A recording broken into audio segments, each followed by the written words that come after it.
Hello and welcome to the Bike Show once again. We had planned to bring you a story where we tested the new radar-assisted cruise control on the KTM Super Adventure S, but we can't because of reasons. Reasons that include a camera operator being trapped because of COVID longer than anticipated in Chile in South America, because I'm trapped here in France longer than expected thanks to COVID, and because the freelancers we're trying to get for some filming in South Africa are infected. We are in the midst of our own somewhat perfect COVID storm at the moment, so please forgive us and be patient as we desperately try to get the necessary going on behind the scenes to get the Bike Show machinery cranked up and working again in time for next week. As things stand, I will be picking up a new bike in time for a report on next week's programme. Unless I accidentally eat a COVID sandwich or something. Meanwhile, we're very fortunate because I've been sent a lot of interesting press releases and stories recently, so I've got plenty to keep you going. And later in the programme, I've rounded up some exceptionally rare and interesting bikes that you've probably never seen before, collated from assorted museum visits during my travels in Europe last year.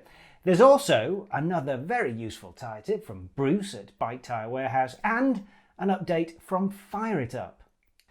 But first, let us cast an eye over a very busy period of international motorcycling news, beginning with Suzuki, who have now released full details of the bike we teased a couple of weeks ago, the updated GSX-S1000. Here it is with the stacked headlights that we hinted at in the teaser video. I have to say, for an update that is largely the result of a need to meet the impending Euro 5 rules, it's made a significant difference. This was a model that had become increasingly bland as all the new naked models broke cover over the last couple of years, but it looks significantly more appealing now. This bike's direct competition, at least price-wise, is the Japanese competition in the shape of the Z900 and the NT09 from Yamaha. These have got some funky looks going on for them, and so too does the Suzuki now. On top of which it has a serious horsepower advantage, with the new model sporting 150 horsepower. The Kawasaki 900 falls 25 horses behind, and the MT-09 misses the horsepower mark by even more, but it does have a characterful triple instead of a more mundane 4-cylinder motor, and it's cheaper in base form. Anyway, back to the Suzuki, and apart from the surprising number of new bits in the engine, we've got a shed load more electronics going on as well. A new ride-by-wire throttle system, which is good because when we raced one of these in endurance racing a couple of years ago, a jerky throttle response was its weakest point. Otherwise, it was a genuine hoot to ride and pretty quick with it. Now you've got adjustable traction control and 3 different ride modes, and best of all, it now has an auto blip feature so the quick shifter works both up and down the gearbox. That's a great addition. You also get the display lifted pretty much as is from the GSX-1000 and a more slippery slipper clutch. Some decent new tech, a new look that gives it a much more hunched up, poised to strike kind of stance, and as long as the price doesn't grow too much, this looks like a promising evolution for a capable, sporty naked bike that, like most Japanese brands, hasn't joined the crazy super naked horsepower wars. Okay, let's move on to a new concept that has emerged from Husqvarna. You might recognise the shape since it definitely bears a familial resemblance to the ePilen, but this is the E-Pilen, which means, yeah, you guessed it, another model showcasing a future where we'll all be riding electric bikes.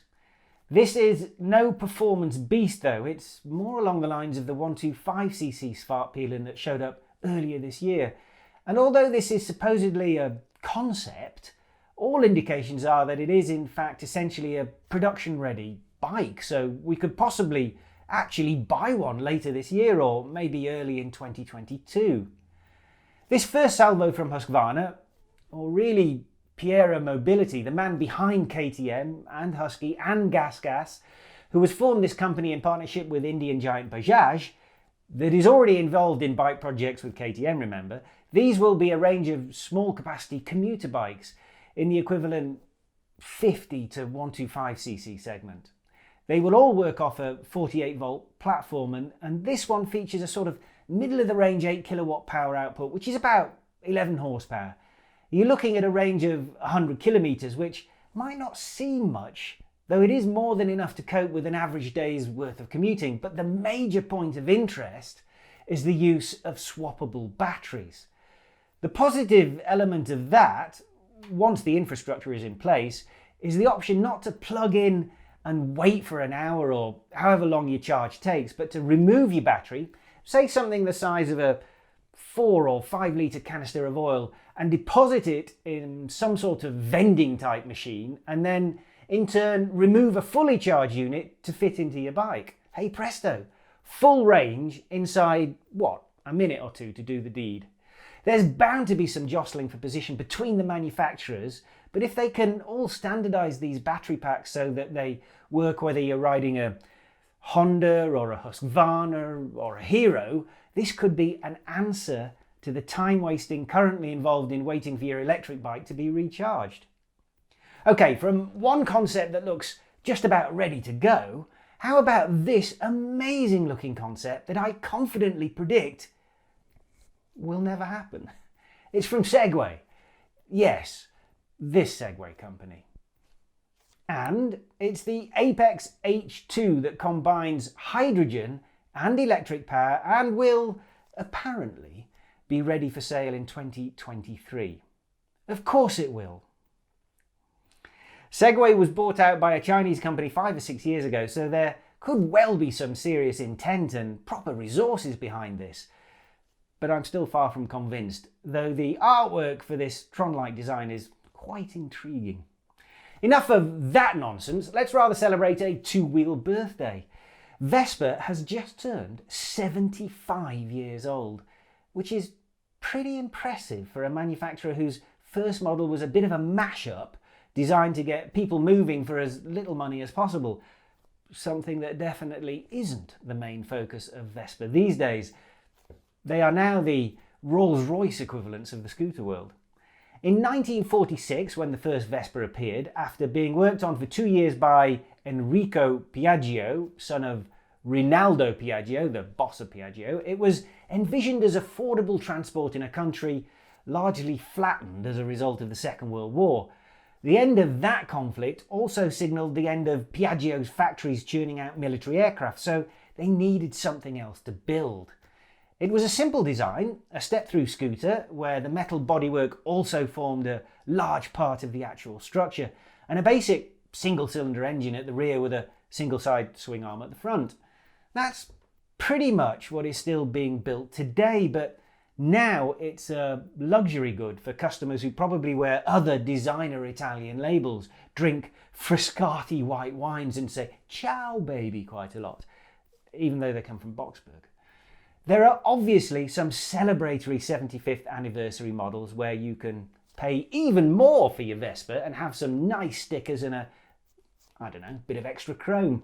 Or you can celebrate properly by spending just shy of 200,000 rand for this Vespa 946 that is a celebration of the Italian scooter manufacturer and French fashion designer Christian Dior, which also came into existence in 1946. Surely that's a bargain for a 12 horsepower air-cooled single with a special paint colour and some Dior fabric on the seat. If that's not special enough for you, then blow some more of your cash on a Dior top box and a helmet that are only available, by the way, at Dior boutiques. Cost is admittedly high, but nowhere near as high as the Dior diamond-encrusted knee sliders that are obviously ridiculously expensive, but they are at least guaranteed to never wear out. Yeah, let us move on from Italian fashion and finish this part of the programme with some American fashion. Harley Davidson has had some good news this first quarter of 2021 because sales figures are in and they're up 9% overall, though they are down by a third in the hugely lucrative European market. Unfortunately, it seems sales in this part of the world might crater completely now, given the latest move by the European Union, who have imposed a 56% tariff on American-made motorcycles. Given that South Africa falls under the same Harley region as Europe, it's bad news for local fans of the brand, and of Indian as well. This is a hangover from the previous "I can't walk down a gentle ramp" president of the USA's tariffs on European steel, and is designed to get Harley running to the current "I can't walk up a flight of stairs" president to ask him to remove those tariffs.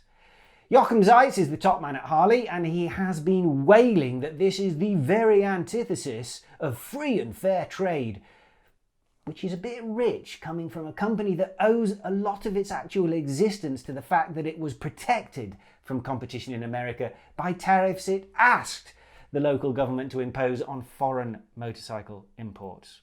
What is it they say about karma? It's a bit unfortunate. So we hope it gets sorted soon, because the biking world is much, much better for having the likes of Indian and Harley in it. New models, fashion, and some serious news in the one episode. Time, I think, for a quick lie down before part 2.